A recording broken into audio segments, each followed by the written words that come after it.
Oh, hello there. I'm Bilchen Cooper. In this class, I'll read to all of you. Chapter 55 of Pride and Prejudice. Ass. Oh. Pride and Prejudice. Jane Austen. Chapter 55. A few days after this visit, Mr. Bingley called again and alone. His friend had left him that morning for London, but was to return home in 10 days' time. He sat with them above an hour and was in remarkably good spirits. My Spinnet invited him to dine with them, but with many expressions of concern he confessed himself engaged elsewhere. Next time you call, said she, I hope we shall be more lucky. He should be particularly happy at any time, etc., etc. And if she would give him leave, would take an early opportunity of waiting on. Then, can you come tomorrow? This, he had no engagement at all for tomorrow, and her invitation was accepted with alacrity. He came, and in such very good time that the ladies were none of them dressed. In ran my Spinnet to her daughter's room in her dressing gown, and with her hair half finished, crying out, My dear Jane, make haste and hurry down. He is come, Mr. Bingley is come. He is indeed. Make haste, make haste. Here, sir, come to miss Binnet this moment, and help her on with her gown. Never mind, miss Lizzie's hair. We will be down as soon as we can, said Jane, but I dare say Kitty is forwarder than either of us, for she went upstairs half an hour ago. Oh, hen Kitty, what is she to do with it? Come, be quick, be quick. Where's your sash, my dear? But when her mother was gone, Jane would not be prevailed on to go down without one of her sisters. The same anxiety to get them by themselves was visible again in the evening. After tea, Mr. Bennet retired to the library, as was his custom, and Mary went upstairs to her instrument. Two obstacles of the fight being thus removed, my Spinnet sat looking and winking at Elizabeth and Catherine for a considerable time without making any impression on them. Elizabeth would not observe her, and when at last Kitty did, she very innocently said, What is the matter, Mamma? What do you keep winking at me for? What am I to do? Nothing, child, nothing. I did not wink at you. She then sat still. 5 minutes longer, but unable to waste such a precious occasion, she suddenly got up and saying to Kitty, Come here, my love, I want to speak to you, took her out of the room. Jane instantly gave a look at Elizabeth which spoke her distress as such premeditation, and her entreaty that she would not give in to it.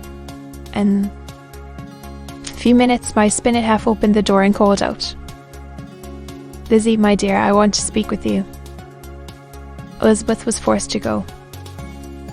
We may as well leave them by themselves, you know, said her mother as soon as she was in the hall. Kitty and I are going upstairs to sit in my dressing room. Elizabeth made no attempt to reason with her mother, but remained quietly in the hall till she and Kitty were out of sight, then returned into the drawing room. My Spinnet's schemes for this day were ineffectual. Bingley was everything that was charming, except the professed lover of her daughter.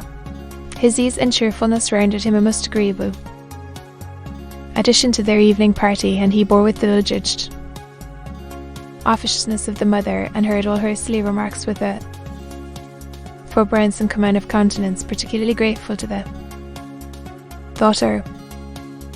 He scarcely needed an invitation to stay supper, and before he went away, an engagement was formed, chiefly through his own and my Spinnet's means, for his coming next morning to shoot with her husband. After this day, Jane said no more of her indifference. Not a word passed between the sisters concerning Bingley, but Elizabeth went to bed in the happy belief that all must speedily be concluded unless Mr. Darcy returned within the stated time. Seriously, however, she felt tolerably persuaded that all this must have taken place with that gentleman's concurrence. Bingley was punctual to his appointment, and he and Mr. Bennet spent the morning together as had been agreed on. The latter was much more agreeable than his companion expected. There was nothing of presumption or folly in Bingley that could provoke his ridicule or disgust him into silence, and he was more communicative and less eccentric than the other had ever seen him. Bingley, of course, returned with him to dinner, and in the evening Miss Bennet's invention was again at work to get everybody away from him and her daughter.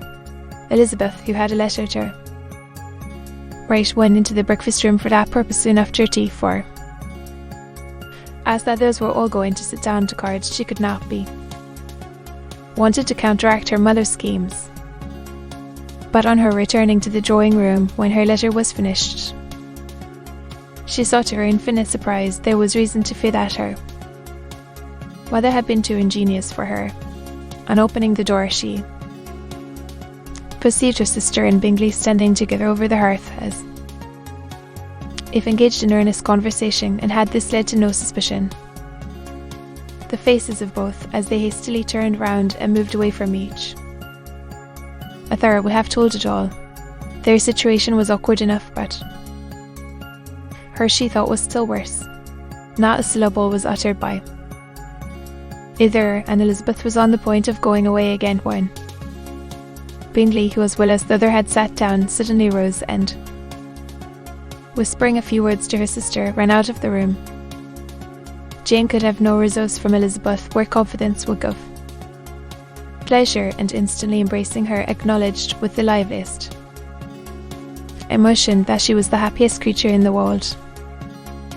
"'Tis too much," she added, "by far too much. I do not deserve it. But why is not everybody as happy?"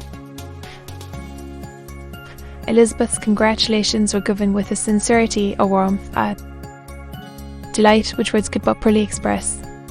Every sentence of kindness was a fresh source of happiness to Jane, but she would not allow herself to stay with her sister, or say have that remained to be said for the present. "I must go instantly to my mother," she cried. "I would not on any account trifle with her affectionate solicitude, or allow her to hear it from anyone but myself. He is gone to my father already. Oh, Lizita, know that what I have to relate will give such pleasure to all my dear family. How shall I bear so much happiness?" She then hastened away to her mother, who had purposely broken up the card party and was sitting upstairs with Kitty. Elizabeth, who was left by herself, now smiled at the rapidity and ease with which an affair was finally settled that had given them so many previous months of suspense and vexation. "And this," said she, "is the end of all his friends' anxious circumspection, of all his sister's fussed and contrivance of the happiest, wisest, and most reasonable end."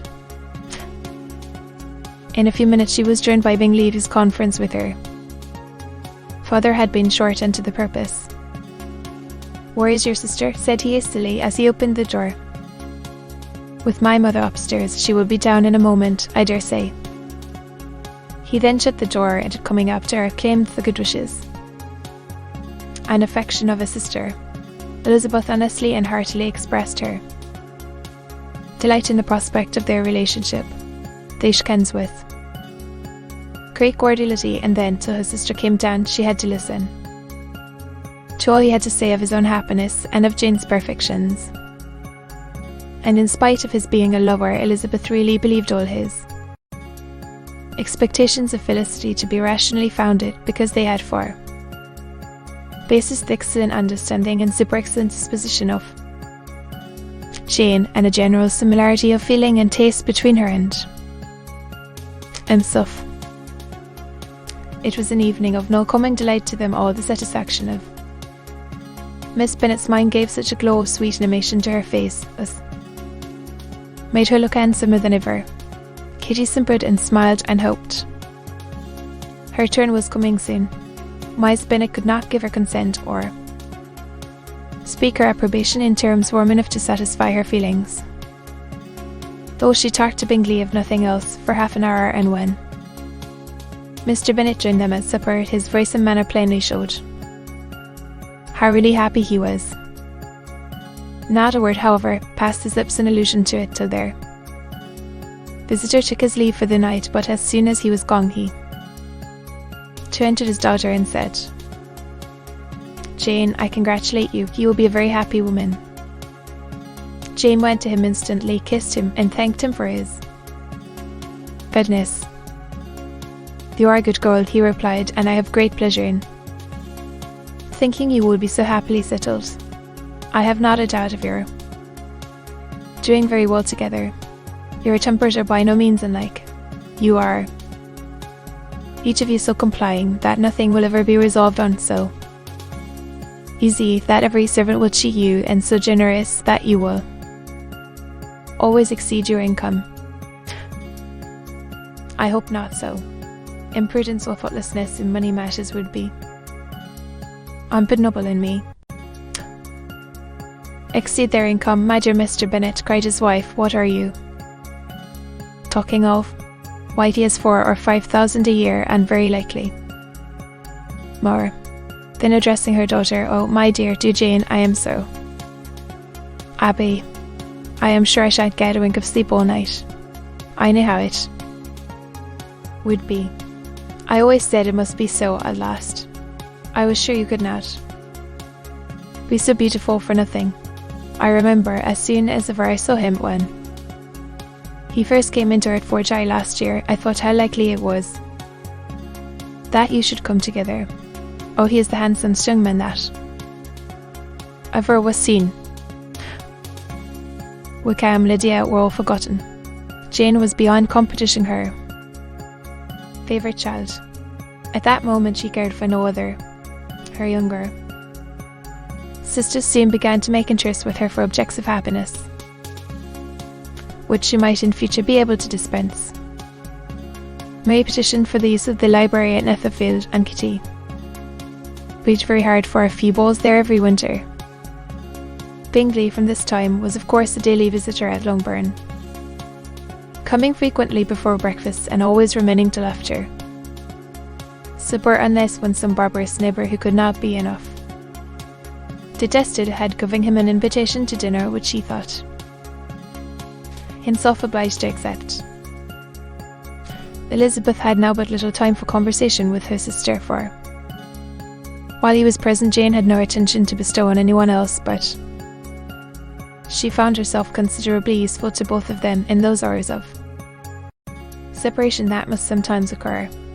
In the absence of Jane he always attached himself to Elizabeth for the pleasure of talking of her, and when Bingley was gone, Jane constantly sought the same means of relief. "He has made me so happy," said she one evening, "by telling me that he was totally ignorant of my being in town last spring. I had not believed it possible." "I suspected as much," replied Elizabeth, "but how did he account for it must have been his sister's doing. They were certainly no friends to his acquaintance with me, which I cannot wonder at, since he might have chosen so much more advantageously in many respects. But when they see, as I trust they will, that their brother is happy with me, they will learn to be contented, and we shall be on good terms again, though we can never be what we once were to each other." "That is the most unforgiving speech," said Elizabeth, "that I ever heard you utter.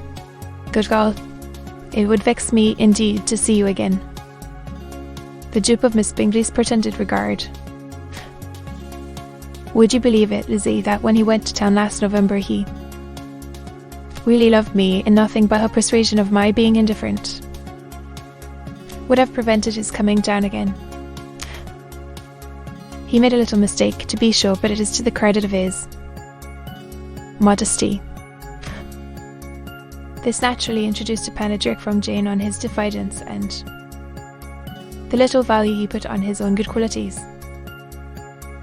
Elizabeth was pleased to find that he had not betrayed the interference of his friend, for though Jane had the most generous and forgiving heart in the world, she knew it was a circumstance which was prejudice her against him. "I am certainly the most fortunate creature that ever existed," cried Jane. "Oh, Lizzie, why am I thus singled from my family and blessed above them all?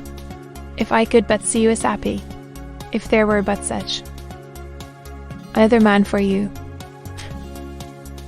If you were to give me 40 such men, I never could be so happy as you. Till I have your disposition, your goodness, I never can have your happiness. No, let me shift for myself, and perhaps, if I have very good luck, I may meet with another Mr. Collins in time." The situation of affairs in the Lombourn family could not be longer secret.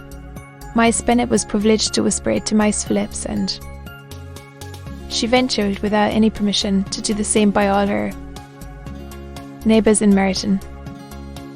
The Bennets were speedily pronounced to be the luckiest family in the world, though only a few weeks before, when Lydia had first run away, they had been generally proved to be marked out for misfortune. To be continued.